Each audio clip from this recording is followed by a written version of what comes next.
नमस्कार मंडळी. आठवणमध्ये पुन्हा एकदा आपल्या सगळ्यांचं स्वागत आहे. मंडळी, तुम्ही या पाहुण्यांना आधी ऐकलेलंच आहे, पण आज आम्ही खास त्यांच्याकडे पुन्हा आलेलो आहोत. त्याचं कारण असं आहे की आठवण चॅनलनं जे त्यांचं चाललेले एपिसोड्स होते त्याच्यामध्ये थोडासा बदल करायचं ठरवलंय. आणि तो बदल असा आहे की इथून पुढे आमचे जेवढे पण एपिसोड्स येणार आहेत ते चर्चेचे असणार आहेत. म्हणजे आम्ही बातचीत करणार आहोत पाहुण्यांची. कारण इथून मागे कसं झालं की थोडंसं पाहुण्यांना असं वाटलं की मी एकटीच बोलते आणि प्रेक्षक समोर आहे की नाही असं वाटू लागलं. आणि आम्हालाही असं वाटलं की अरे 2 प्रश्न आम्ही देखील विचारायला हवेत. आणि म्हणूनच तुमच्या मनातले काही प्रश्न आम्ही नक्कीच विचारणार आहोत पाहुण्यांना. तर मंडळी, आजच्या आपल्या पाहुण्या गिरिजा शिंदे, ज्यांना आपण आधीही एपिसोड्स मध्ये पाहिलेलं आहे, आज त्या इथे आपल्याशी एक महत्वाच्या गोष्टीवर चर्चा करायला आल्या आहेत. आणि ती महत्वाची चर्चा म्हणजे काय, तर आपले महाराष्ट्रीयन म्हणजेच मराठी माणसाचे सणवार. तर आपण आजच्या पाहुण्यांकडनंच ऐकूयात की सणवार हे कशासाठी आपण साजरे करतो. भारतीय संस्कृतीमध्ये सणांची फार मोठी सुंदर शृंखला आहे. म्हणजे तुम्हाला माहिती आहे, वर्षाचे 12 सण आणि ते इतके सुंदर साजरे केले जातात. परंतु आता नवीन पिढींना तेवढी माहिती नाहीये. त्यामुळं तुम्ही हा विषय खूप छान निवडलाय की सणवारांची आपण माहिती चर्चा करूयात. आणि खरोखरीच हा उपयुक्त आपला कार्यक्रम होईल. कारण नवीन पिढी म्हणजे आता परवाच माझी एक नणंद ती म्हणाली की मुलीला दिलाय तिनं एका खेडेगावामध्ये आणि ती मुलगी राहते शहरामध्ये. तर तिच्या सासरच्यांचा अट्टाहास आहे की दर सणाला तू घरी आलं पाहिजे. आणि तो प्रवास 5-6 तासांचा प्रवास तिला शक्य होत नाही. तर म्हणे हे कशासाठी असे अट्टाहास. म्हटलं हा खूप गरजेचा आहे. कारण त्या घराचे सण जे साजरे होतात ना त्या पुढच्या पिढ्यांना उपयुक्त आहे. आणि त्याच्यामुळे काहीतरी माणूस किंवा एक कुटुंब म्हणून जी काही संस्कृती मिळते पुढच्या पिढ्यांना ती गरजेची आहे. म्हणून ते सणवार होणं गरजेचं आहे आणि त्यांची माहिती होणं गरजेचं आहे. त्यामुळे तुमचा हा विषय मला खूप आवडला आणि म्हणूनच मी तुम्हाला म्हटलं चालेल करूयात आपण बातचीत याविषयी. गिरीजाताई, तुमच्या शिक्षणाविषयी बोलायचं झालं तर खूप काही शिक्षण तुम्ही घेतलेलं आहे. आधीच्या एपिसोडमध्ये आम्ही ते ऑलरेडी सांगितलेलं आहे. आणि आज मी शिक्षणाविषयी न बोलता जसा आपण विषय निवडलाय, तर कसं आहे, आता नवरात्र चालू आहेत आणि कालच घट बसलेत. तर ह्या नवरात्राविषयी तुम्ही काय सांगाल आम्हाला. नवरात्र हा अतिशय सुंदर सण आहे. देवीचं आपण आगमन होतं पहिल्या दिवशी किंवा घराघरामध्ये घट बसवले जातात.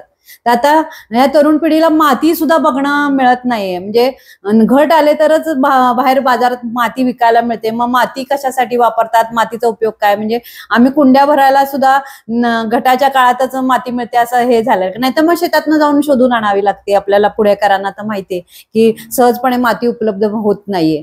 मग अगदी मातीपासून ही माहिती ही मुलांना व्हायला पाहिजे. किंवा घट म्हणजे काय, तर एक सृजनशक्तीचा आविष्कार आहे. म्हणजे आपण पहिल्या दिवशी ते बीज लावतो आणि ते ओळीनं थोडं थोडं थोडं कोंब त्याचे येऊन वाढत वाढत जातं आणि त्याची ती पिकाची सुरुवात कशी होते त्याची मुलांना माहिती मिळते. म्हणजे हे सायंटिफिक दृष्ट्या ही सगळी मुलांना मिळालेली माहिती आहे. पण आपण आपल्या हिंदू धर्मामध्ये असं सांगितलंय की या ज्या गोष्टी ज्या करत आलो, म्हणजे प्रत्येक सणामागे असा सायंटिफिक दृष्टिकोन आहे की काही ना काहीतरी त्याच्यामध्ये सायंटिफिक असल्यामुळं आपण तो घरामध्ये साजरा करायला जातो आणि त्याची सगळ्यांना माहिती मिळते.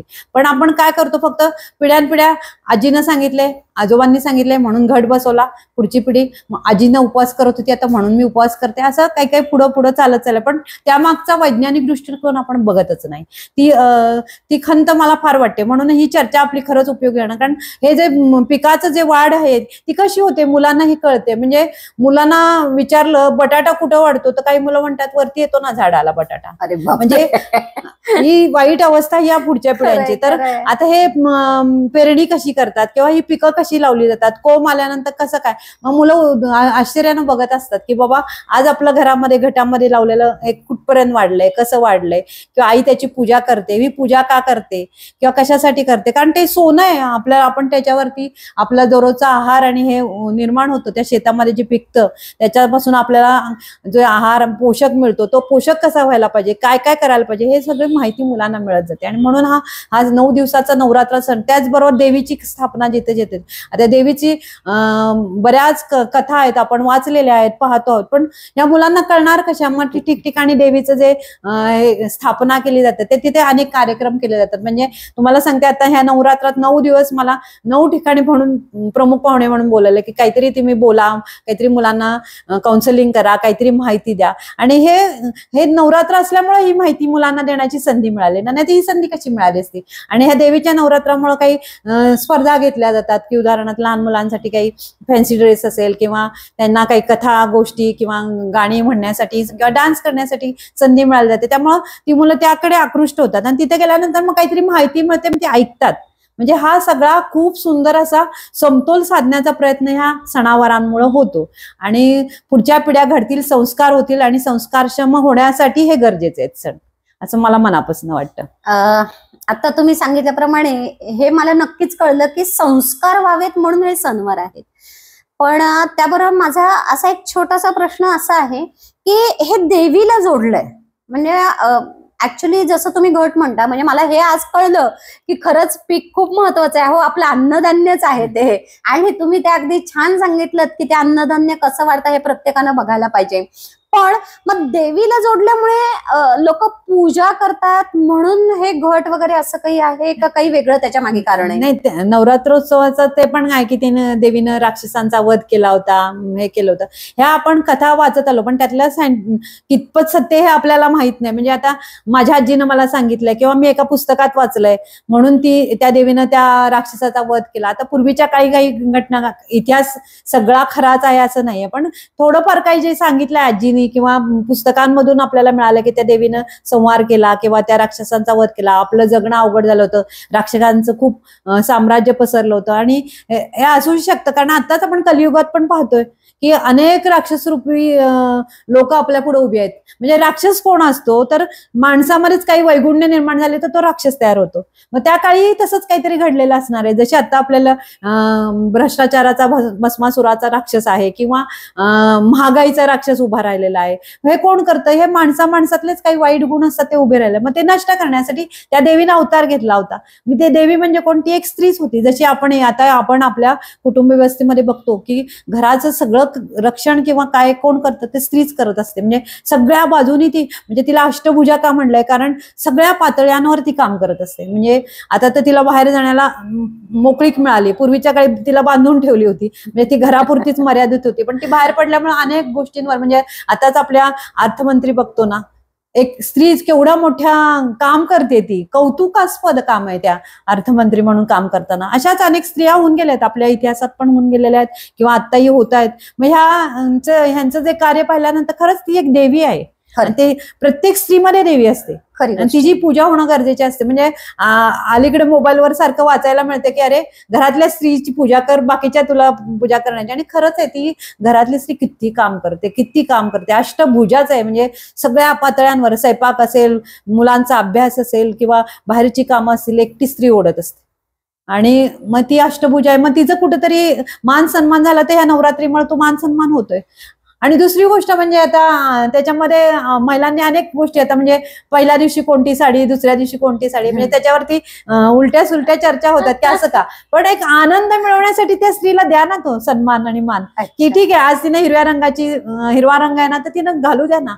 पण त्याच्यावरही लोकांच्या इतक्या वाईट प्रतिक्रिया येतात की म्हणजे असं कुठं होतं का, असं काय. पण ती त्यात आनंद शोधण्याचा प्रयत्न, एवढ्या सगळ्या त्या कठीण प्रसंगामध्ये ती आनंद शोधते. आणि तो आनंद म्हणजे ती अशा प्रकारे तो द्विगुणित करण्याचा प्रयत्न, म्हणजे पहिल्या दिवशी ही साडी नेसा, दुसऱ्या दिवशी ती साडी. आता हे कोण कुठून असं येतं माहित नाही, पण त्या आलेलं असं एक निर्माण करणाऱ्या ह्या आपण स्त्रियाच असतो. कोणीतरी सांगितलं असतं की 9 दिवस 9 साड्या नेसा ग, किंवा आता आपण एखादा कार्यक्रम असेल तो म्हणतो की नाही आज ड्रेस कोड हा ठेवा, आपण सगळ्यात घालून आनंद निर्माण करतो. मग त्याच्यावर वाईट चर्चा करण्याची गरज नाही. नेसा ना, आनंद मिळवा, तो आनंद सर्वांना द्या, ही त्यामागची भूमिका आहे. म्हणजे एकंदरीत आता हे सगळं ऐकल्याच्या नंतर मला एक मोठी गोष्ट कळली की आपला आनंद आपल्याला जर शोधायचा असेल तर ही निमित्त असतात. निमित्त म्हणजे एकत्र यायला, आनंद घ्यायला आणि स्त्री शक्ती किती मोठी आहे हे दाखवून देणारं हे घटाचं महत्व आहे. तर त्याच्याबरोबर एक प्रश्न असा आहे की चांगली गोष्ट आहे, सगळे एन्जॉय करतायत किंवा विविध कार्यक्रम होत आहेत, पण काल ना जाता जाता घरी जाताना मला 2 ठिकाणी देवीची यात्रा दिसली आणि त्यासोबत असं दिसलं की खूप मोठे डीजे वाजत होते की मला स्वतःला हार्टबीट्स माझ्या वाढल्या. ही कोथरूड मधली घटना आहे आणि एका ठिकाणावर निघालं तर पुढे पुन्हा तेच.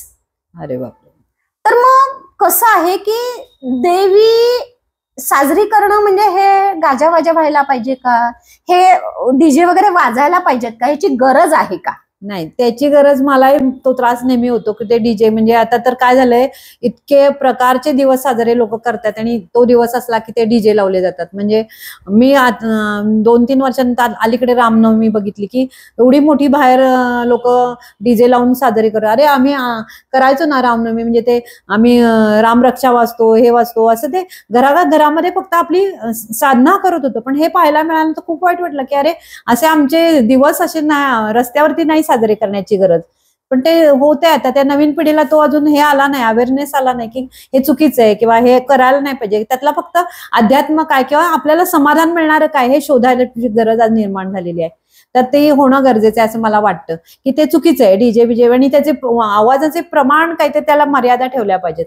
पण निवडणुका जवळ आल्या की काही लोक खास त्याच्यासाठी पैसा पुरवतात आणि ते मग डीजे ठिकठिकाणी म्हणजे चौकात उभे राहिला. तर तो एक दुर्गुणांचा भाग. म्हणजे हे राक्षसांचं काम चालू झालेलं आहे इथं. तर त्याचा आपण संवाद आपणच स्त्रियांनी करणं गरजेचं आहे. म्हणजे याच्यावर आपण आवाज उठवला पाहिजे की हे इथं कुठेतरी बंद झालं पाहिजे. अगदी.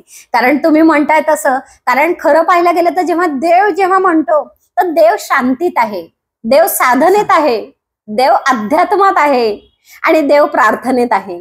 मनापासून केलेली प्रार्थना देवापर्यंत नक्कीच पोहोचते. त्याच्यासाठी तुम्ही गाजावाजा करणं हे गरजेचं नाहीये. आणि म्हणजे आम्ही जे बोलतोय याच्यामुळे बऱ्याच जणांची मनं दुखावली जातील हे मला नक्कीच खात्री आहे. परंतु तुम्हा सगळ्यांना आमची मनापासून विनंती आहे की तुम्ही जेव्हा मोठे डीजे लावता किंवा मोठे आवाज करता तर आजूबाजूला काही मंडळी आजारी असतात, काही पेशंट्स असतात, काही मुलं अभ्यास करत असतात. त्याच्याही पेक्षा महत्वाचं म्हणजे जे पशु पक्षी प्राणी आहेत हे त्या ठिकाणी थांबूच शकत नाही, ते घाबरून अस्ताव्यस्त पळायला लागतात. तर असा आपण उपद्रव लोकांसाठी किंवा पशु पक्ष्यांसाठी जर करणार असू तर ही गोष्ट योग्य नाहीये. आणि खरंच माझी सगळ्यांना विनंती आहे की तुम्हाला जर खरंच देवाचं मनापासून करायचं असेल तर एक शांत आवाजामध्ये, मधुर आवाजामध्ये, ज्याचा कोणाला त्रास होणार नाही, किंवा रामरक्षा म्हणा एकत्रित येऊन. तुम्ही हवं तर आता नवरात्र चालू आहेत तर तुम्ही देवीचं एखादं स्तोत्र म्हणू शकता. सगळ्यांनी एकत्र येऊन ते करा, त्याचा नक्कीच सगळ्यांना उपयोग होईल. आणि नुसताच उपयोग नाही होणार तर एक पॉझिटिव्ह एनर्जी निर्माण होईल. आणि आपल्याला एनर्जी निर्माण करायची आहे, आपल्याला निगेटिव्हिटी निर्माण नाही करायची आहे. तर हाच संदेश मी खरं या याच्यातनं तुमच्या मार्फत देऊ इच्छिते. माझा पुढचा प्रश्न असा आहे की जसं आता घट संपले म्हणजे दसरा झाला की ताबडतोब दिवाळी येते, तर दिवाळीचं महत्व काय सांगू शकाल तुम्ही? मी माझा दृष्टिकोन म्हणजे आता मी तुम्हाला एक उदाहरण सांगते की मी संविधान पण शिकवते आणि सगळ्या विषयांवर पण ह्या बोलते. म्हणजे बाकीचे पण विषय मला तेवढेच महत्वाचे आहेत. कारण PhD माझी संत साहित्यातली आहे, संत साहित्यातील पुरोगामी जाणीवांचा अभ्यास. आणि हे करताना मी संतांचा एवढा प्रचंड अभ्यास केला, म्हणजे सगळे संत अभ्यासले. आणि ते अभ्यासताना म्हणजे मी तुम्हाला सांगितलं की मधुमक्षिकेसारखं त्यातलं चांगलं काय आहे ते शोधण्याचा प्रयत्न केला आणि ते घेतलं. आता संविधान शिकवताना मला लोक प्रश्न असे करतात की अरे तुम्ही संविधान शिकवता आणि इकडे तुम्ही अध्यात्म पण जोडता. तर मला हे महत्वाचं सांगायचं की अध्यात्म जोडत नाहीये, तर त्यातलं अध्यात्मातलं चांगला काय आहे. म्हणजे मी अंधश्रद्धा किंवा काय ह्या त्याच्याशी सोडत नाही. अध्यात्मातला तो चांगला का भाग घेतला, कारण PhDच केली आणि संत साहित्य आणि संविधान यांचा संबंध मी जोडला. म्हणजे मार्क्सवाद आमचा तुकारामांनी किंवा संतांनी आमच्या मांडलेला आहे मार्क्सवाद. घ्या. आणि आपण नेहमी म्हणतो म्हणजे आजीनी किंवा आईने आपल्याला सांगितले एक तुकडा किंवा तिळाचा तुकडा 7 जणात वाटून खा, ही आपल्याला दिलेली भूमिका. म्हणजे आमचा मार्क्सवाद किंवा आमच्या संत साहित्यापासूनच आला. म्हणजे ज्ञानेश्वर असतील, तुकाराम असतील, त्यांनी तो मार्क्सवाद मांडलेला आहे. आणि हे जे चांगलं ते घेतलंय मी, त्यातल्या कुठल्याही अंधश्रद्धा घेतल्या नाहीयेत किंवा त्याच्यावर चर्चा मी करत नाही. आणि मला लोक म्हणतात अरे हो संविधान शिकवताना तुम्ही मात्र ह्या सगळ्यांचा पाठपुरावा करता. पाठपुरावा करत नाही. जे चांगलं आहे, उपयुक्त आहे, पुढच्या पिढ्या पिढ्यांना फायद्याचं आहे तेच मी मांडत गेले. पण अशी टीका करणारे बरेच असतात. तर मग मी म्हणते की अरे एवढा मी जो अभ्यास केलाय ना त्यात संत साहित्यातला मला गाभा मिळालाय, तुम्ही अभ्यास करा आणि तुम्ही पण जोडा ना. म्हणे नाही नाही, हे एक टोक तुमचं संविधानाचं आणि हे टोक तुमचं अध्यात्माचं होतंय. म्हणे दोन्हीच तुम्ही फारच चुकीचं वागताय किंवा चुकीचं बोलताय. असं नाहीये. संविधान हे तुम्हाला पुढे जाण्यासाठी उपयोग आहे. माणूस म्हणून जगण्याचा अधिकार तुम्हाला संविधानाने दिला हे मी मान्य करते. पण संत साहित्याने त्याच्या अगोदरच आम्हाला ज्या काही जाणीवा केल्या त्यांच्याशी मी सुसंगत असं संविधान मांडते. ते लोकांना त्रासदायक होतं. पण हे चुकीचं आहे. जे चांगलं आहे ते घ्या आणि पुढे जा ना. तुमच्या फायद्याचं आहे ते घेऊन पुढे जाणं गरजेचं. तुम्ही टीकाच करत बसला तर आयुष्यभर टीकाच करत राहणार. तुम्ही चांगलं घेऊन पुढे निघालात तर तुमचं भविष्य चांगलं आहे. नाहीतर आजकालच्या घटना घडतायत. म्हणजे 3 वर्षाच्या बालिकेवर जो अत्याचार घडलाय परवा, हे कशामुळे होतं? कारण आम्ही वाचनच करत नाही. संत साहित्य वाचणाऱ्याला माणसाची इच्छा पण होणार नाही अशा गोष्टी करण्याची. खरी गोष्ट आहे. ही ताकद कुणी दिली? आम्हाला वाचनानं, संत साहित्याने दिली. आणि मग पुढे आम्हाला मग संविधान कळतं की माणूस म्हणून आम्हाला सगळे अधिकार आहेत किंवा स्त्री पुरुष समानता आहे. हे मी सगळ्याचा चांगला गाभा घेऊन जाण्याचा प्रयत्न करते. वाईट गोष्टींवर टीका करत बसलं तर आपली प्रगती होणार नाही, पुढच्या पिढ्यांची प्रगती होणार नाही. हा त्या मागचा भाग आहे. तसंच मग दिवाळीमध्ये कितीतरी 4-5 दिवस जे आपले असतात ते अतिशय सुंदर असतात. त्यातनं बऱ्याच गोष्टी घेण्यासारख्या. म्हणजे पहिला दिवस जो असतो धनत्रयोदशी किंवा पहाटेच्या आंघोळ्या, अरे त्यामुळे मुलांना पहाटे उठण्याची सवय लागते. किंवा माझी नात मला म्हणते की दिवाळी सारखी आंघोळ घालत जा ना मम्मा दररोज, म्हणजे उठणं लावणं. आणि पूर्वीचे आपले लोक ते दररोज करत होते. आता आपण काळानुसार ते बदलत गेलो किंवा आपल्याकडे वेळेचं नियोजन उठणं दिवाळीलाच बघायला मिळतं. आणि वाईट गोष्ट अशी की ह्या सगळ्या पुढच्या पिढ्या लवकर उठत नाहीत, पहाटे उठत नाही. खरी गोष्ट आहे. म्हणजे मुलांना कंटाळा येतो. म्हणजे बऱ्याच घरामध्ये दिवाळी असली तरी मुलं 9-10 वाजता उठतात. मग हे वाईट वाटतं की अरे आपल्या ह्या सणांचं काहीतरी मुलांना येण्यासाठी की घरामध्ये सण साजरे करा. म्हणजे बरीच लोक काय करतात, सुट्टी लागली चला फिरायला, पण ते 4 दिवस लक्ष्मी पूजनापर्यंत तरी तुम्ही तुमच्या घरात थांबणं गरजेचं आहे. ते सण सगळे साजरे करणं गरजेचं आहे. म्हणजे मी ज्या मैत्रिणी किंवा माझ्या हाताखालच्या टीचरांना मी सांगते की अरे लक्ष्मी पूजन करून तुम्ही बाहेर फिरायला जा, त्याच्या अगोदर जाऊ नका. कारण ते 4 दिवस इतके महत्वाचे आणि तुम्ही आनंदाने घरात साजरे करा, एकत्र या. त्यातनं संवाद होतात, मुलांवर चर्चा होते. फराळ करणं म्हणजे एकत्र येऊन खाणं, तो जो भाग आहे त्याच्यामधनं काहीतरी वेगळ्या गोष्टी मुलांना मिळतात. आजकाल आम्ही जेवणच एकत्र करत नाही तर फराळ कुठला होणार आहे? ही मुलांमध्ये जाणीव होण्यासाठी किंवा आपल्या पुढच्या पिढ्या टिकवण्यासाठी असं मी म्हणेन. कारण फारच विभक्तपणानं किंवा पूर्ण आयुष्य मुलांनी असं, म्हणजे काही ठिकाणी तर मुलं परदेशी पाठवले, ती मुलं सणवाराला पण घरी येत नाहीत. कसे करणार त्यांना सणवार? किंवा ते तिथं काय साजरं करणार? हा दुर्दैवाचा भाग आहे. म्हणून मग पाश्चात्य लोक आपली भारतीय स्त्री बरोबर लग्न करण्यास उत्सुक असतात. का तर तिच्याकडे संस्कार आहेत, विचार आहेत आणि आमचं घर सुंदर राहील ही भावना त्यांच्याकडे यायला लागली, जी आमच्यातली लोक विसरायला लागले. खरी गोष्ट आहे. खरी गोष्ट आहे. म्हणजे मला खरं तर कौतुक वाटतं ज्यांनी हे सणवार बनवले त्यांचं. का? कारण त्यांना कल्पना होती की एका काळात असं घडणार आहे की लोक सकाळी उठायचं विसरणार आहेत, एकत्र बसून जेवायचं विसरणार आहे. तर निदान दिवाळी नावाचा एक सण देऊयात की लोक पुन्हा पहाटे लवकर उठायला लागतील, पुन्हा लोक एकत्र येऊन त्या फराळाच्या निमित्ताने का असे ना गोडधोड खायचंय किंवा एकत्र बसायचे म्हणून एकत्र येतील, असं विचार करून म्हणजे फार आधी त्यांनी विचार केला होता की ह्याची गरज लोकांना सणावाराच्या निमित्तानं का असे ना आपल्याला पुन्हा एकत्र आणता येईल. असं आजही आपण करत नाहीये. म्हणजे पूर्वी आम्ही लहान होतो ना, आमच्या घरातून 40 ते 50 डबे बॉक्स द्यायचे. आता एक डबा एका घरातनं जातो का मला प्रश्न पडतो. म्हणजे त्या एखाद्या बाईला विचारलं केल्या का चकल्या फार तेलकट होता तो म्हणून करतच नाही आम्ही.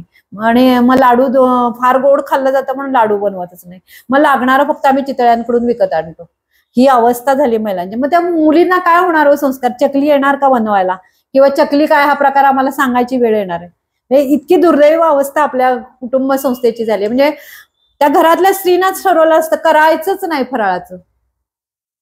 थोडं थोडं जरी करा ना, सगळे फराळ पदार्थ थोड्या प्रमाणात पण तुम्ही घरामध्ये करा, मुलांना खायला द्या, मुलींना बनवायला शिकवा. म्हणजे मुलींना बनवायला शिकायला तरी हरकत नाही, पण एक स्त्रीच असतं नाही मुलीनंच केलं पाहिजे तर तिला तरी निदान शिकवा ना की कसे बनवायचे असतात पदार्थ किंवा काय. स्त्रीमुक्ती केली, पण आम्ही स्त्रियांना नुसतंच मुलांबरोबर बाहेर पाठवायला लागलो, पण घरातल्या कार्याची जाणीवच करून त्या मुलींना पण ती कार्याची जाणीव करून देणं आज गरजेचं आहे. आणि हे सण साजरे होणं गरजेचं आहे. म्हणजे दिवाळी प्रत्येक घरात झालीच पाहिजे. म्हणजे मला अजूनही आठवतं की 5 डबे, आम्ही वाईसारख्या ठिकाणी राहत होतो, 5 डबे आमचे मुसलमानांच्या घरात पाठवले जायचे. का तर त्या मुसलमानांना आमच्या दिवाळीची गिफ्ट काय, आणि त्याही मग त्यांच्या ईदला वगैरे त्यांच्याकडून आम्हाला ते देवाणघेवाण होत होत होती. होती. आता तेही होतच नाहीये. खरंय खरंय. त्याच्यामुळे आपल्याला काही दुसऱ्यांशी बोलता येतं, नाही, हितगुज करता करता येतं. आपले सणावाराचे काय म्हणतो गोडधोड म्हणा आपण दुसऱ्यांपर्यंत देऊ शकतो. तुम्ही म्हणताय ते अगदी बरोबर आहे. कारण मला पण आठवतंय की एक काळ होता की अगदी कौतुक असायचं, दिवस आधी तयारीला लागायचो आम्ही की चकल्या होऊ देत, लाडू होऊ देत. आता खरं तर मी तसंच करते की नाही, कोणी खात नाही गोड म्हणून लाडू नाही. अगदी तुम्ही म्हणताय ते अगदी योग्य आहे. पण काय झालंय की अवेलेबिलिटी पण फार वाढली आहे. मार्केटमध्ये तुम्ही असं सहज गेलात ना की तुम्हाला लाडू, चिवडा, वर्षभराची दिवाळी 12 महिने मिळते हो. मग ते करण्याचे कष्ट कोण घेणार? आणि पण त्याच्या मागे हे आपण बघत नाही की हे कुठे बनतंय, कसं बनतंय, काय हातात बनतंय, त्याच्यामध्ये काय विचारानं बनतंय, काय इन्ग्रेडियंट्स टाकून बनतंय, हा विचार आपण अजिबात करत नाहीये.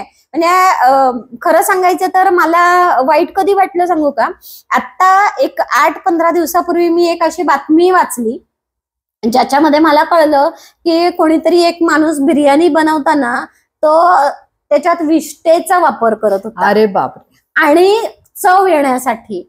बापरे. तर अर्थात ही बातमी किती खरी खोटी मला माहित नाही, पण ते ऐकल्याच्या नंतर ना मला असा धक्का बसल्यासारखा झाला की बाहेरनं जी पण गोष्ट आपण खातोय चुकीच्या ती खावी की नाही.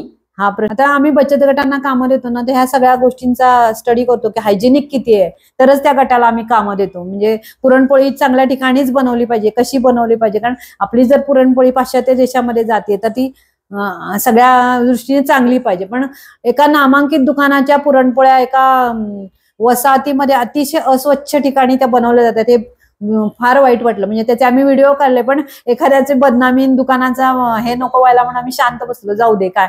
पण अशी अवस्था चाललेली. हे महिलांनी हे जाणीवेने पाहिलं पाहिजे. म्हणजे म्हणजे त्याला पाठिंबा मिळाल्यासारखं तुमचं उत्तर आलं. खरंच खरंच आहे की अशा गोष्टी बाजारात होत आहेत, सर्रास होत आहेत की ज्या गोष्टी आपण खातोय छान आनंदाने चव म्हणून खातोय, पण त्याच्यात काय टाकलेलं असतं किंवा काय अवस्थेत ते बनवलेलं असतं आपल्याला बिलकुल माहिती नाहीये. आणि म्हणून हा विषय मी एवढ्यासाठी काढला की मंडळी दिवाळी येते पुढे, थोडं का असे ना पण घरात करा आणि घरातलं खा, बाहेरचं नका आणू.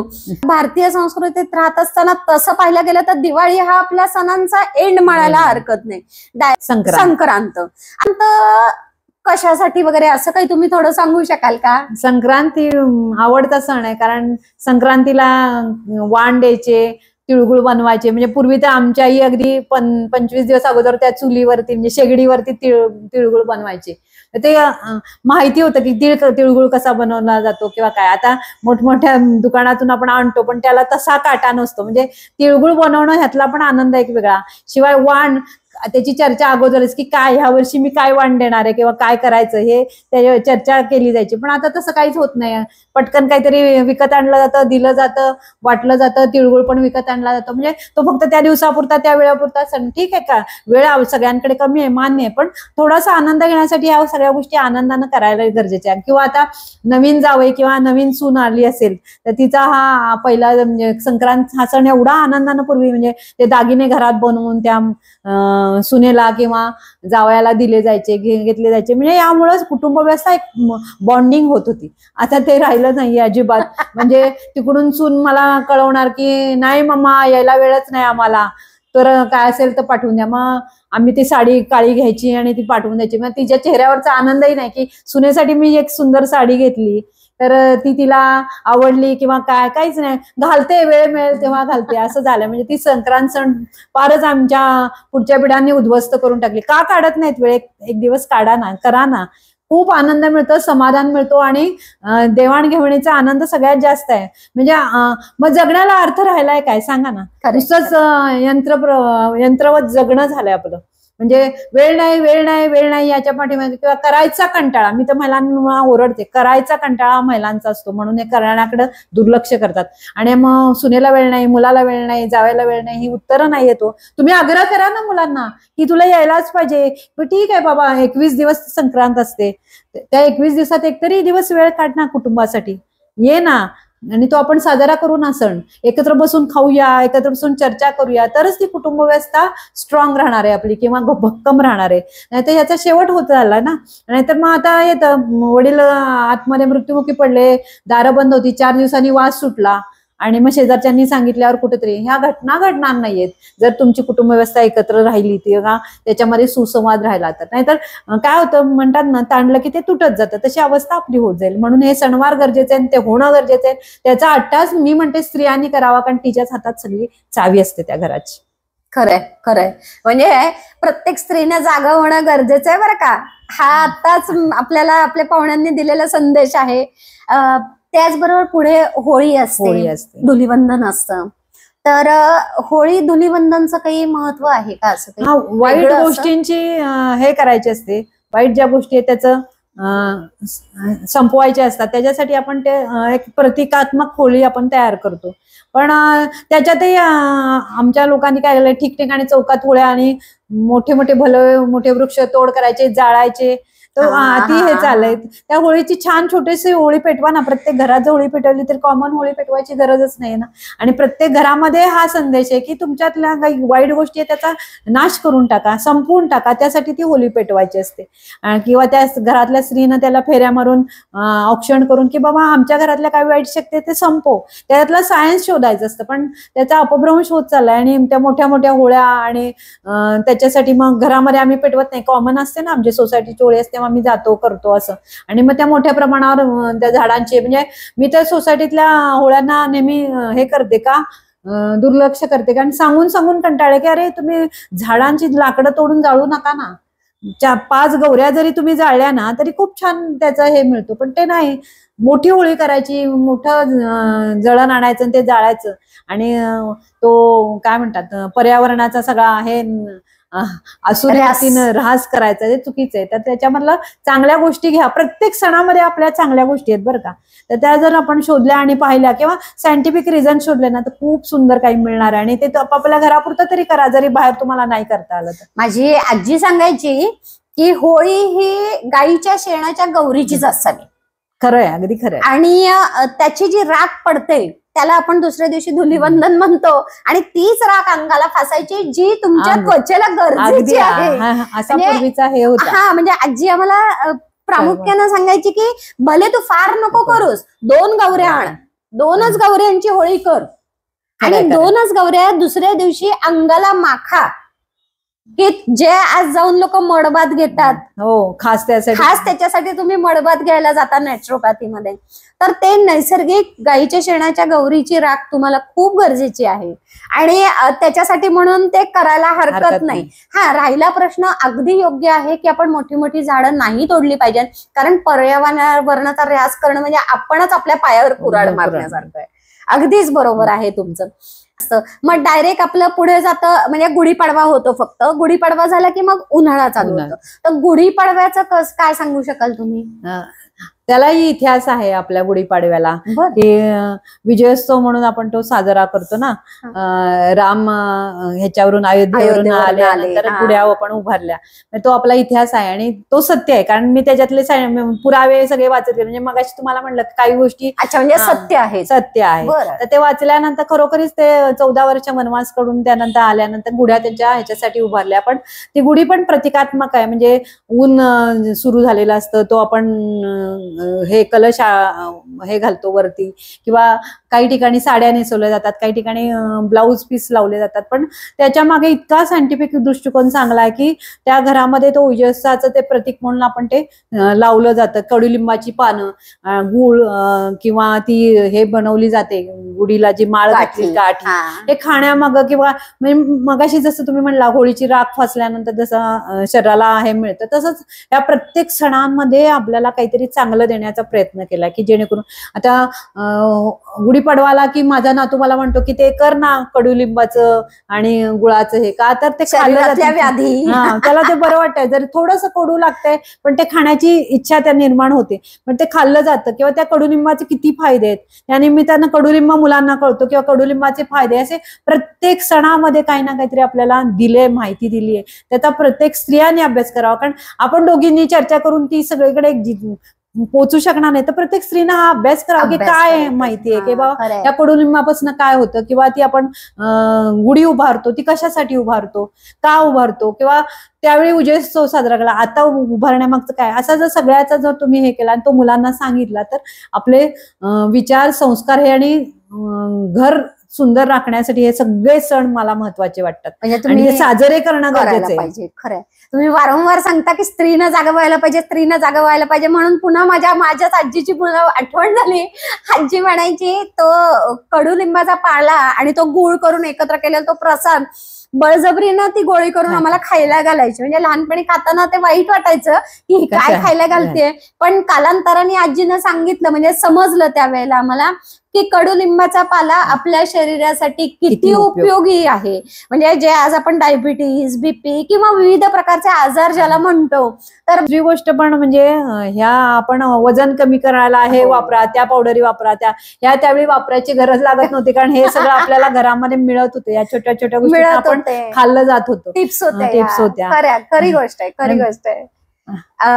आपण जसं म्हटलं की पाडव्यानंतर मध्ये बराच काळ लोटतो, काहीच नाही, आणि मग डायरेक्ट मग आपले तर वटपौर्णिमेचं काय सांगू शकाल तुम्ही? म्हणजे ते वडाच्या झाडाचंच एवढे महत्व आहे ना, ते वडाचे झाड वर्षानुवर्ष, म्हणजे स्त्रीला हेच सांगितलंय की त्याची जी ताकद आहे ना ती तुझ्याकडे यायला पाहिजे, तिच्यातनं काही एनर्जी मिळते ती तू घ्यायला पाहिजे, त्यासाठी तू फेऱ्या मार वडात. पण आता ह्या सहजपणे असं सांगितल्यानंतर कुठल्या स्त्रिया जाणार नाही, पण त्यामागे काहीतरी भूमिका दिली की बाबा नवऱ्याचं तुझ्या आयुष्य वाढलं पाहिजे, पण त्याच्या मागे तिचं पण आयुष्य वाढतं का, तर त्या वडाला फेऱ्या घालून त्यातनं जी एनर्जी मिळते, ऊर्जा मिळते, ती फार मोठी असते.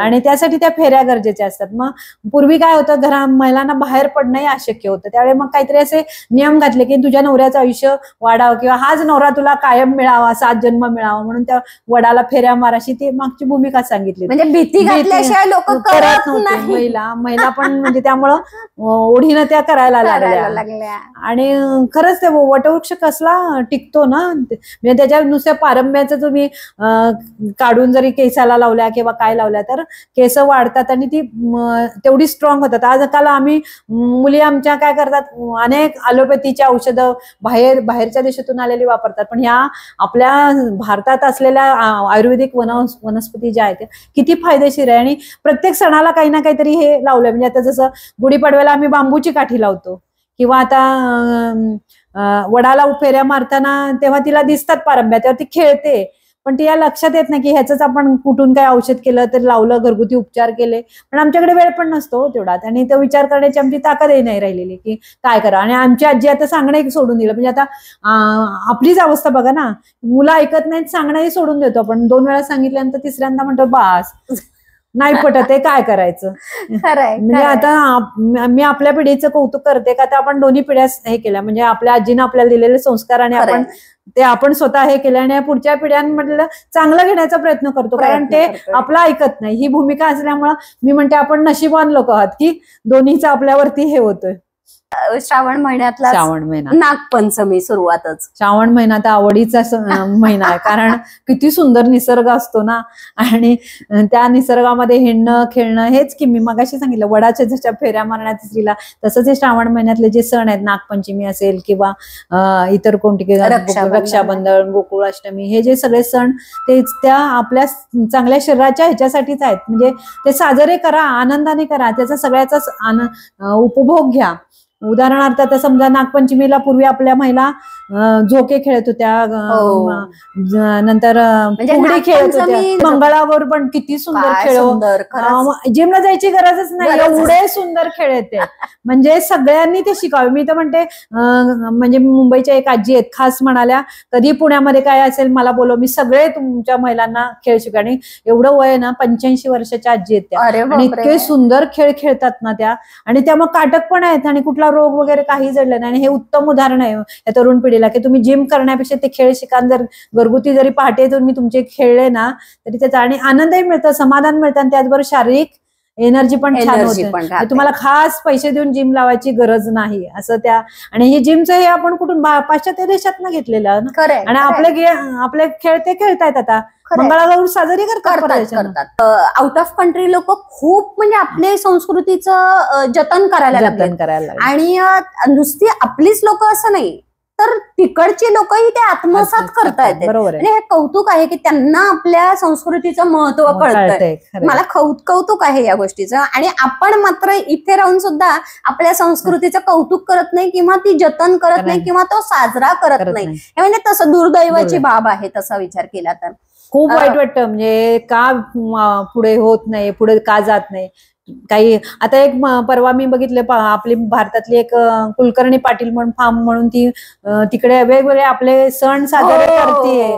आणि सुंदर खरोखर घेण्यासारखं गुण आहे. तसंच आपल्या महिलांनी काय इथे करू नये. ती तिथे जाऊन जर साजरी करते तर आपल्याला इथे साजरे करणं काय. ती सण साजरे करते, तिनं जी झाडं लावली आहेत, म्हणजे जसं तुम्ही मगाशी म्हटलात की आपण घटापासून सुरुवात केली, जतन होतं, तसं तिचं झाडं आहेत. म्हणजे प्रत्येक गोष्ट ती घरात उगवतीये, ते दाखवतीये आणि प्रत्येकाचं ती सायंटिफिक रिझन देते.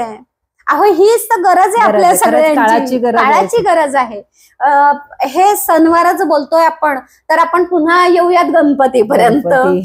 तर गणपतीच्या मागचं इम्पॉर्टन्स काही. गणपती आपल्याला स्वातंत्र्योत्तर काळामध्ये म्हणजे स्वातंत्र्य मिळवून लोकमान्य टिळकांनी सुरू केलेला हा उत्सव आहे.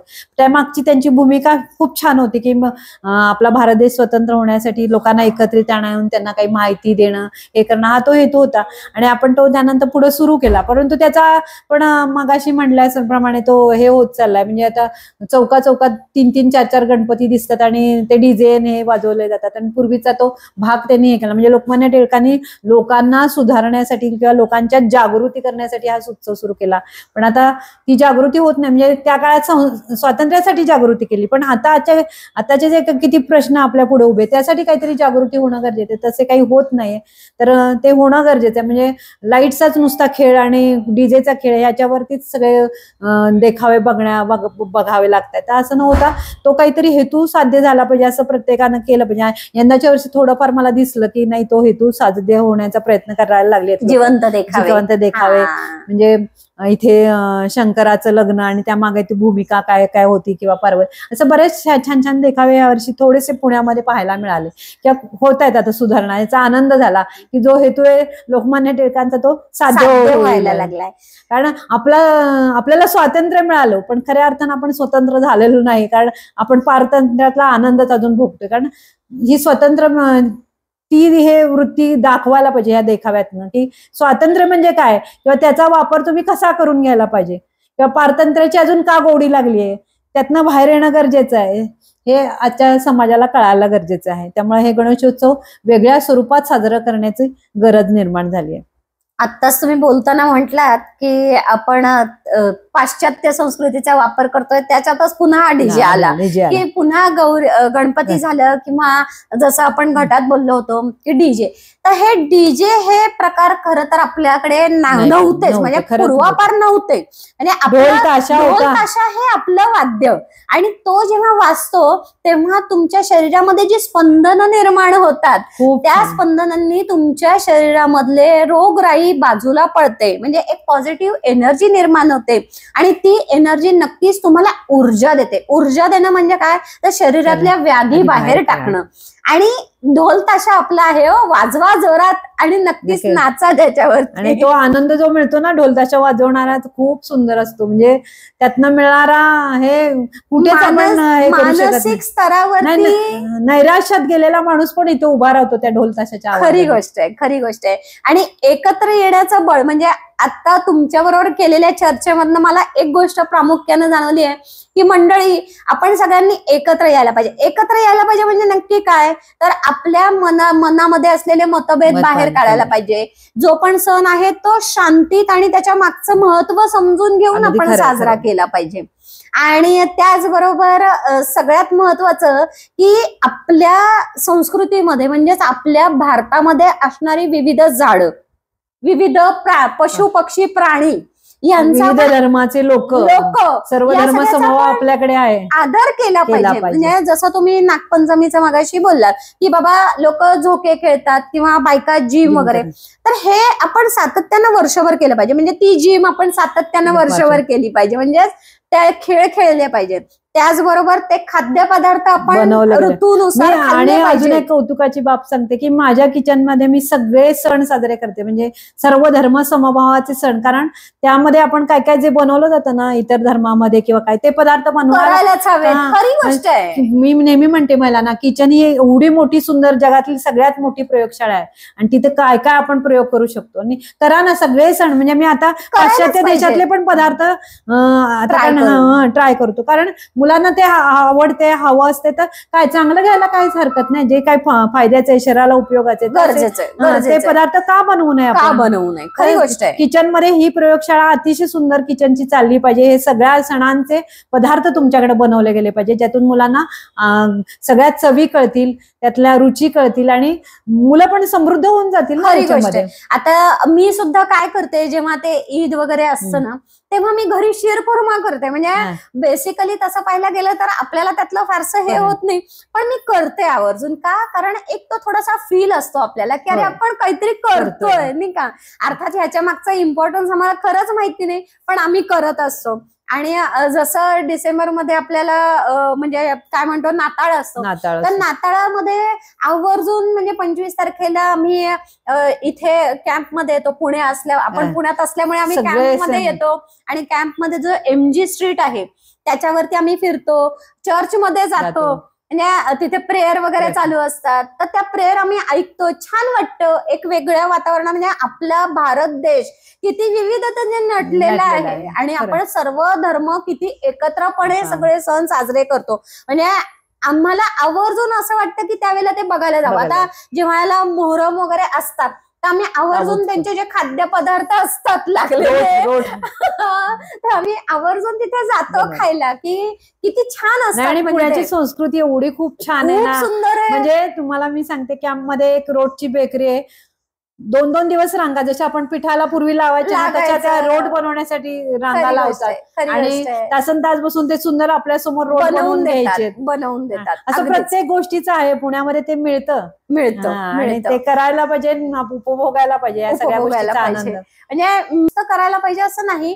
तर हे समजायला लागलं की अरे इकडे हे करतायत साजरं, त्याच्या पाठी पण काहीतरी उद्दिष्ट आहे. म्हणजे तसं पाहायला गेलं तर आपल्या सगळ्या धर्मांनी एकच उद्दिष्ट सांगितलंय, आयुष्य निरोगी ठेवा. बरोबर आहे. निसर्गाचा आदर करा, पशु पक्षी प्राण्यांचा आदर करा, आपल्या मोठ्या लोकांचा आदर करा आणि त्याचबरोबर आपल्या संस्कृतीला पुढे न्या. एकत्र येण्याची गरज आहे. खरंच एकत्र येण्याची, कुटुंब एकत्र राहण्याची आज गरज आहे आणि वेळ महिलांनी आणि घरातल्या कुटुंबाने एकमेकांसाठी काढणं गरजेचं आहे. आणि हे संस्कार विचार आपल्याला या सगळ्या सणावारांमधून मिळत आहेत आणि हे सणवार किती फायद्याचे, म्हणजे शास्त्रीय दृष्ट्या प्रत्येक सणाचा उपयोग होतोय. तर प्रत्येक सण हा आपल्या घरात साजरा झाला पाहिजे. आपल्या किचनच्या प्रयोगशाळेत हे सगळ्या सणांचे पदार्थ आपण केले पाहिजेत. त्या एखाद्याला येणार नाही दुसऱ्या धर्माचा पदार्थ, पण बोलवा ना, त्यांच्याशी संवाद साधा, त्यांच्याकडून माहिती करून घ्या. आणि आता युट्यूबवर तर सगळंच मिळतं आपल्याला, अवघड काहीच नाही. नथिंग इज इम्पॉसिबल अशी अवस्था आहे आपली. तर तुमची ताकद महत्वाची, या सगळ्या गोष्टी तयार करण्याची आणि सृजनशीलता त्या स्त्रीकडेच आहे. त्या स्त्रीनं त्या सृजनशीलतेचा वापर करून सगळं घडवलं पाहिजे असं मनापासून वाटतं. खरी गोष्ट आहे. म्हणजे तुम्ही जे बोललात यातनं काही गोष्टी मला आवर्जून इथं सगळ्यांना सांगाव्याशा वाटतंय की खरंच आपले पूर्वज महान होते. खरंच महान होते, ज्यांनी हा पुढचा सगळा विचार केला आणि हे सण निर्माण केले. कारण त्यांना नक्कीच त्या क्षणाला असं वाटलं असणार आहे की एका काळात या सणाच्या निमित्तानं का असे ना लोक एकत्र येतील, सगळे पदार्थ खातील, एकत्र्यानं आनंद व्यक्त करतील आणि खरोखर अध्यात्म ज्याला म्हणतो, जसं आपण मगाशी म्हणलं की डीजे आपली संस्कृती नाही, तर मनापासून प्रार्थना करतील. म्हणून ते देवांना जोडले गेलेले सगळे आपले सणवार आहेत की देवांना जोडल्या गेल्यामुळे काय होतं, हे सायन्स शोधायची गरज आहे. प्रार्थना आपण करतो आणि जिथं सायन्स संपतं ना तिथं अध्यात्म चालू होतं. आणि खरी गोष्ट आहे की जिथे आपण सण देवाला जोडले गेले की आपण तो नमस्कार करतो आणि मनापासून केलेला नमस्कार म्हणजेच एक ऊर्जा आहे. म्हणजे शेवटी आपल्याला डॉक्टर सुद्धा म्हणतात की आता माझं हे संपले, माझे प्रयत्न संपले, आता तुम्ही त्या शक्तीलाच हे करा. म्हणजे डॉक्टर सुद्धा आपल्याला हे सांगतात, खरी गोष्ट म्हणजे तो पण त्या शक्तीला मानतो. अध्यात्माशिवाय पर्यायच नाहीये. आणि ह्या सगळ्या अध्यात्मच आमच्या सणावारामधून आम्हाला सांगण्याचा प्रयत्न केलाय आणि तो आम्ही अभ्यासण्याची गरज आहे. खरंय, खरी गोष्ट आहे. आज तुमच्याशी बोलून मला खूपच आनंद झाला की सगळ्या सणांची माहिती इत्थंभूत मिळाली आणि त्याचबरोबर हेही समजलं की पुन्हा नव्यानं ह्या सणांकडे बघण्याची आता गरज आहे. खरंय आणि जागृतपणे बघण्याची गरज आहे. बरोबर आहे अगदी. आणि खरोखरीच आजची आपली चर्चा सगळ्या कुटुंबानी, प्रत्येक कुटुंबाने एकत्रित ऐकावी असं मला मनापासून वाटतं. कारण हे ऐकलं तर कळेल. म्हणजे आम्ही जुनं काही सांगण्याचा प्रयत्न नाही केला की त्या कहाण्या नाही सांगितल्या कुठल्या, म्हणजे जसं तुम्ही मला म्हणल्या पाडव्या मागची काय कहाणी किंवा होळी मागची काय, त्या सगळ्या आपण ऐकत आलेलो, त्या सांगण्याची आम्हाला गरज नव्हती. फक्त त्यातलं शास्त्र काय हे पहा, अभ्यासा आणि करायला लागा आणि आम्हाला कळवा तुम्ही तुमचे सण साजरे कसे करता. खरी गोष्ट आहे. म्हणजे मंडळी, आपल्या पाहुण्यांनी तुम्हा सगळ्यांना एक आव्हान दिलंय की सगळ्या सणांकडे आता सायंटिफिकली बघायला चालू करा की ते सण का साजरे केले जात होते, का त्या सणांना त्यावेळेला ते महत्व होतं, हेच का खायला पाहिजे, यानंच का आंघोळ करायला पाहिजे, लवकरच का उठायला पाहिजे, जिम सारख्या ते खेळच का खेळले पाहिजेत, किंवा जे झाडं जी म्हणतो आपण ती झाडं कशासाठी आहेत, किंवा जसं आपण नागपंचमी म्हणतो तर नागाची पूजा आली, बैलपोळा म्हणजे बैलांची पूजा आली. तर आपल्या निसर्गात असलेल्या सगळ्या प्राणी मात्रांची आपण कसे आदर केले पाहिजे. आपले लोक हेच निसर्ग देवता त्यांना जागा दिली पाहिजे आपण, त्यांचंही हे विश्व आहे. म्हणजे परवाच असं झालं की शेतामध्ये हे लावलं जातं पक्षी येऊ नये, मी म्हटलं नका लावते, कारण त्यांचा पण अधिकार आहे ना त्या शेतामधल्या पिकांवर, त्यांचे पण 25% आहेतच, पोटं भरली पाहिजे.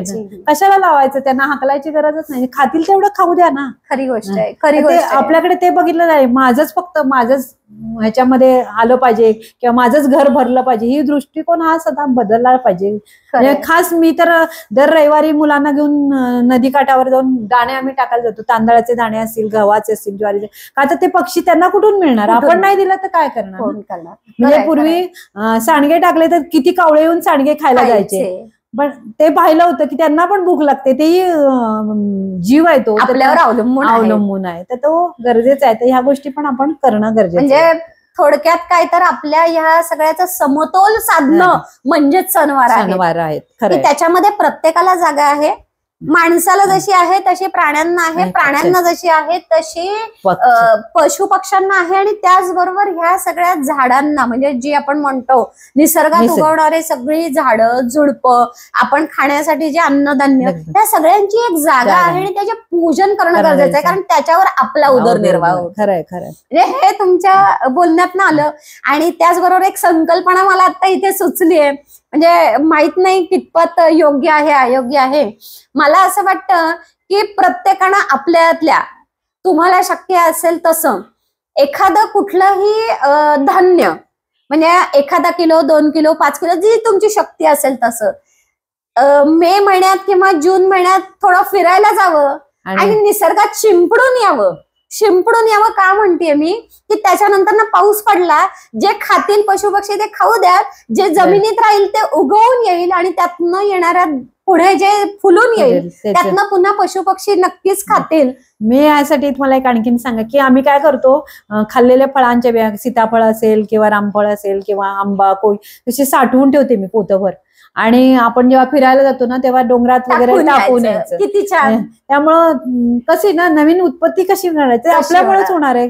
तर हे असं प्रत्येक फॅमिलीने करावं, म्हणजे ते कचऱ्यात घालून त्याचा काहीच उपयोग होत नाही ना.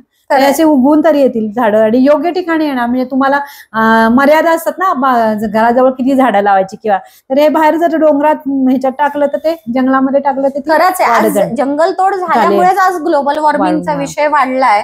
आणि म्हणूनच प्रत्येक वर्षाला म्हणजे काय म्हणतो, काही अंशाने आपलं तापमान वाढतंय. खरंय. आणि तापमान वाढल्यामुळे सगळ्यांना त्रासही होतोय त्याचा.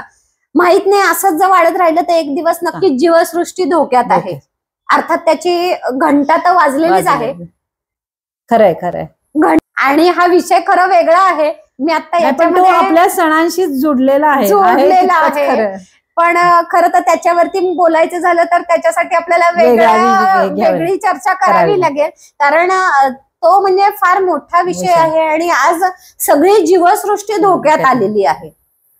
म्हणजे मी नक्कीच असं म्हणेल की जीवसृष्टी धोक्यात आली आहे, तुम्ही सगळ्यांनी लक्षातच घ्यावं का, कारण खरंच आपल्या पृथ्वीवरती एक संकट ओढवलेलं आहे आणि याची चर्चा आपण पुढच्या भागात नक्कीच करूयात. आज सणवारांवरतीच आपण आपल्याला संत साहित्यावर पण लोकांना ऐकवायचंय. आपले संतांनी केले, लोकांनी बरेच जण म्हणतात संत साहित्याचा अभ्यास केलाय, मग आम्हाला कधी ऐकायला मिळणार. खरी संत साहित्याची एक आपण शृंखला आपण पुढे नक्कीच. मंडळी, आपल्या पाहुण्यांनी आता सांगितलं की त्यांनी संत साहित्यावर अभ्यास केलाय, तर त्यांची जी ही शृंखला आहे की आपले जे विविध संत आहेत, तर त्याच्यावरती आपण सखोल त्यांच्याबरोबर नक्कीच चर्चा करणार आहोत पुढे काही येणाऱ्या भागांमध्ये. पण आज मात्र फक्त सणवारांचं महत्व होतं, त्याच्यामध्ये कुठेही आम्ही कथा वगैरे सांगितलेल्या नाही आहेत, कारण आम्हाला सणांचं सायंटिफिक महत्व तुमच्यापर्यंत पोहोचवायचं होतं आणि म्हणूनच ही चर्चा सायंटिफिकल झाली आहे. माहित नाही तुम्हाला किती आवडली आहे, नक्कीच कमेंट करून आम्हाला कळवा की तुम्हाला ही चर्चा कशी वाटली. आणि पुन्हा एकदा गिरिजाताई, मी तुमचं मनापासून आभार मानते की आम्ही फोन केल्यावर ताबडतोब तयार झालात बोलायला. आणि आज इथे एक गोष्ट नमूद करायची वाटते मंडळी, इथे जेव्हा आम्ही आलो तर माझ्याच बरोबर माझ्या सहकारी ज्या आहेत, म्हणजेच आजारी आहेत, मागच्या 8-15 दिवसापासून त्यांनी व्यवस्थित अन्न खाल्लेलं नाही आणि न खाल्ल्यामुळे त्या इथे आल्यावर मरगळल्यासारख्या झाल्या होत्या. ते पाहता क्षणी गिरिजाताई किचन मध्ये गेल्या आणि त्यांनी ताबडतोब त्यांचं अन्न शिजवलं आणि ताट पूर्ण भरून त्यांच्या समोर आणून दिलं. आज स्वतःच्या हातचं खाल्लं नाही त्यांनी मागच्या काही दिवसांमध्ये, पण त्यांनी दिलेलं ताट मात्र त्यांनी फार नाही पण त्यांच्या पोटात अन्न गेलं. गिरिजाताई, यातनच पुन्हा तुम्ही संस्कृती जपली हे सिद्ध झालं. म्हणजे मला वेगळं तुम्ही सांगायची गरज नाही, काय असतं माहिती सगळ्यांनाच असतं, परंतु आचरणात फार कमी लोक आणतात. खरंय. ते आचरण तुमचं दिसलं. माहिती तुम्हाला पण आहे मंडळी, माहिती तुम्हाला पण आहे, सायंटिफिकल असेल, कथांमध्ये असेल, पण आचरणात किती आहे, आचरणात आणलं पाहिजे. गिरिजाताई, मी खरंच तुमची मनापासून आभारी आहे, कारण तुम्ही त्या आचरणात दाखवलं. का आवड आहे आणि अतिथी देवो भव हा झालेला संस्कार आहे, त्यामुळं त्या गोष्टी आपोआपच होतात, त्याला खास वेगळं काही सांगायची गरज लागत नाही. मंडळी, अतिथी देवो भव, घरी येणाऱ्या पाहुण्याला 1 ग्लास पाणी आणि तुमच्या ऐपतीप्रमाणे जे काही तुम्ही करू शकत असाल ते नक्कीच द्यायला पाहिजे, कारण अतिथी देवो भव हाच आजच्या आपल्या या कार्यक्रमातनं म्हणजेच सणावारातनं दिलेला हा संदेश आहे. कसा वाटला नक्कीच कळवा आणि गिरिजाताईंबरोबर नक्कीच आम्ही पुढे संत साहित्यावरती बोलणारच आहोत. तर पुन्हा एकदा मी तुमच्या मनापासून आभार मानते की तुम्ही आमची चर्चा ऐकलीत. कळवा कशी वाटली. धन्यवाद. धन्यवाद.